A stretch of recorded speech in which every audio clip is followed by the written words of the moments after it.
빛나고 높은 보좌와 그 위에 앉으신 주 예수 얼굴 영광이 해같이 빛나네. 해같이 빛나네. 아멘. 하나님 말씀 사도행전 11장 1절부터 18절의 말씀입니다. 우리가 하나님의 말씀과 은혜 가운데 성령의 역사 가운데 살아가면서 정말 주의해야 할 게 하나 있습니다. 그것은 무엇이냐면 무엇을 보느냐 하는 것입니다. 정말 시각이 중요해요. 하나님의 임재하심, 역사하심, 아름다운 것들을 보는 것 정말 귀하고 복된 것입니다. 그리고 그거보다 더 귀한 것이 무엇이냐면 그것을 어떻게 보느냐 하는 거예요. 어떻게? 하나님의 성령의 능력과 역사로 보느냐 아니면 그렇지 않게 보느냐. 오늘 본문이 그런 내용으로 시작한다는 사실입니다. 오늘 첫 번째는 뭐냐면 왜곡된 시선은 하나님의 역사를 온전히 보지 못한다는 것입니다. 이제 고넬료의 집에서 이제 베드로가 돌아온 것 때문에 반응이 두 가지로 갈립니다. 첫 번째로 유대에 있는 사도들과 형제들이 이방인들도 하나님의 말씀을 받았다함을 듣게 되는 것을 보게 됩니다. 한 부류는 무엇이냐면 이방인도 복음을 받는, 이방인에게도 구원의 성령의 역사가 일어나는 것들을 보게 됩니다. 기쁨의 소식이고 영광의 소식이고 복음이 확장되고 말씀이 확장되는, 그리고 정말 하나님께 영광 돌리는 일인 거죠. 근데 반대로 뭐냐면 이 할례자들은 이 베드로가 무할례자의 집에, 이방인의 집에 들어가 함께 먹은 것, 밥 먹은 것으로 시비 거는 것을 보게 됩니다. 한쪽은 구원받은 것 때문에, 한쪽은 밥 먹은 것 때문에. 그럼 우리가 신앙생활하면서 정말 중요한 건 뭐냐면 내가 보고자 하는 것, 내가 듣고자 하는 것만 듣는다면 우리의 신앙은 편협해질 수밖에 없고 하나님의 인도와 역사 가운데 살아갈 수 없다는 것입니다. 우리의 시선이 하나님과 말씀에 고정되고 그 가운데 역사하시고 섭리하시고 인도하시는 하나님의 계획을 바라볼 때 하나님의 일하심과 역사하심을 보게 된다는 거예요. 그래서 항상 우리가 하는 말 중에 해석이 중요하다는 거예요. 어떻게 해석하느냐에 따라서 완전히 달라지는 거죠. 오늘도 우리에게 수없이 많은 상황들, 일이 생길 겁니다. 그 가운데 하나님의 일하심을 볼 수 있는 우리가 되길 원하고 우리를 깨닫게 하시고 우리를 교훈하시고 우리를 하나님의 말씀의 자리로 인도하는 하나님의 손길을 바라보고 느끼며 경험하는 하루가 될 수 있기를 원합니다. 두 번째는 구원은 하나님의 뜻하심, 계획하심이라는 것입니다. 이 베드로가 그 할례파들에게 그 상황에 대해서 이야기합니다. 이 모든 일은 기도 가운데 이루어진 것이다. 내가 기도할 때 성령께서 환상을 보게 하셨고 고넬료 역시도 기도하면서 하나님의 인도하심을 받은 것이다.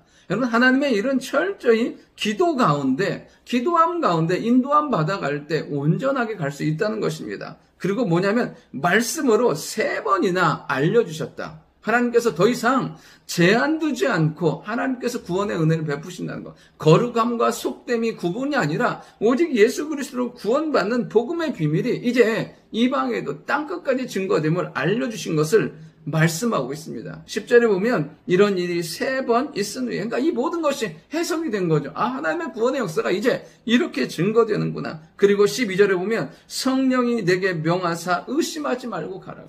그러니까 기도 가운데 이루어진 일이죠. 그리고 말씀으로 3번을 깨닫게 하죠. 그리고 성령께서 그의 삶 가운데 확증하신 것인 것을 보게 돼요.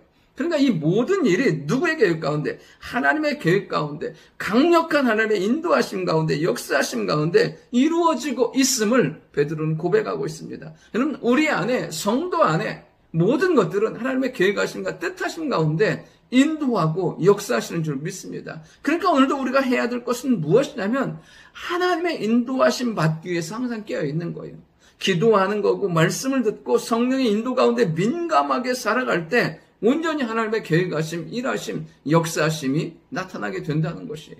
구원하심이 하나님의 계획이고 성도를 향한 일하심도 하나님의 계획이고 우리를 통해서 영광스러운 복음의 역사가 일어나는 것도 하나님의 계획이라는 사실이에요. 오늘도 하나님은 일하시고 역사하시는 줄 믿습니다. 그것들을 들을 수 있는 귀, 볼 수 있는 눈, 행할 수 있는 믿음과 확신이 있는 우리가 될 수 있기를 원합니다. 마지막 3번째는 구원의 문, 은혜의 문이 열렸다는 거예요. 이제 고넬료의 집에 갔습니다. 고넬료의 집에 가니까 이제 그가 하는 말이 뭐하냐면 이제 고넬료가 이제 시몬에게 고백하는 말, 천사로부터 들은 말은 14절인 거죠. 그가 너와 내 온 집에 구원받을 말씀을 내게 이르리라 함을 보았다 하거늘. 그러니까 이 고넬료는 천사를 통해서 온 집이 구원받을 수 있는 말씀을 들은 거죠. 그리고 놀랍게 이 고백 가운데 베드로가 복음을 증거할 때 그 앉은 모두에게 성령의 임함을 경험하게 되는 거죠. 그리고 어떻게 그들에게 세례를 베풀고 하나님의 은혜 가운데 그들도 하나님의 거룩한 백성이 되는 것을 보게 됩니다. 이 모든 것은 누가 계획하시고 진행하시냐면 하나님이 계획하시고 진행하시고 역사하신 거죠. 베드로에게 무슨 능력이 있겠습니까? 그의 말에 무슨 능력이 있겠어요? 그의 손에 무슨 능력이 있겠어요? 그런데 우리 주님께서 그들을 구원하시기로 작정하시고 베드로를 통해서 그 선포된 복음을 듣게 하시고 그들에게 구원의 놀라운 확신을 주시고 그 다음에 그들이 안수하며 기도할 때 성령의 임하심을 온전히 경험하게 되는 거예요. 이 모든 것들을 누가 하시냐? 하나님이 하시는 거죠. 여러분, 우리가 이 땅에 살아가면서 분명히 알아야 할 건 뭐냐면 하나님이 행하시는 일은 어느 누구도 막을 수 없고 하나님이 행하시는 일은 이루어지지 않는 일이 없다는 사실이에요.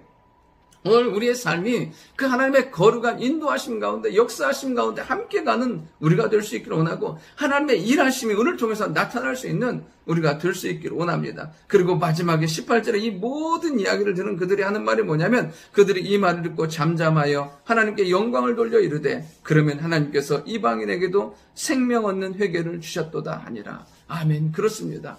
이제 구원의 문이 생명의 문이 온 세계에 활짝 열린 거예요. 예수 그리스도를 믿음으로 하나님의 자녀가 되고 성령의 인도와 역사 가운데 살아갈 수 있는 삶을 우리에게 허락하셨다는 것입니다. 오늘도 우리에게 은혜의 문이 활짝 열린 줄 믿습니다. 그 은혜 가운데 하나님의 성령의 역사 가운데 주의 도우심과 은혜로 승리하는 그 은혜의 풍성함을 누리는 우리가 될 수 있기를 원합니다. 좋으신 아버지 하나님, 믿음으로 하나님과 말씀과 주를 바라보는 저희들 두게 도와주시고 이 모든 것들 가운데 우리의 삶 가운데 일하시고 역사하시는 성령의 인도 따라 살아가는 저희들 될 수 있도록 인도하여 주옵소서. 무엇보다 우리에게 앞에 은혜의 문이 열렸습니다. 축복과 구원의 문이 열렸사오니 우리의 인생이 하나님의 은혜의 문에 들어가게 하시고 영광스러운 능력과 은혜와 축복 가운데 거하는 저희들 모두가 되게 주여 인도하여 주옵소서. 감사드리며 살아계신 예수님의 이름으로 기도드립니다. 아멘.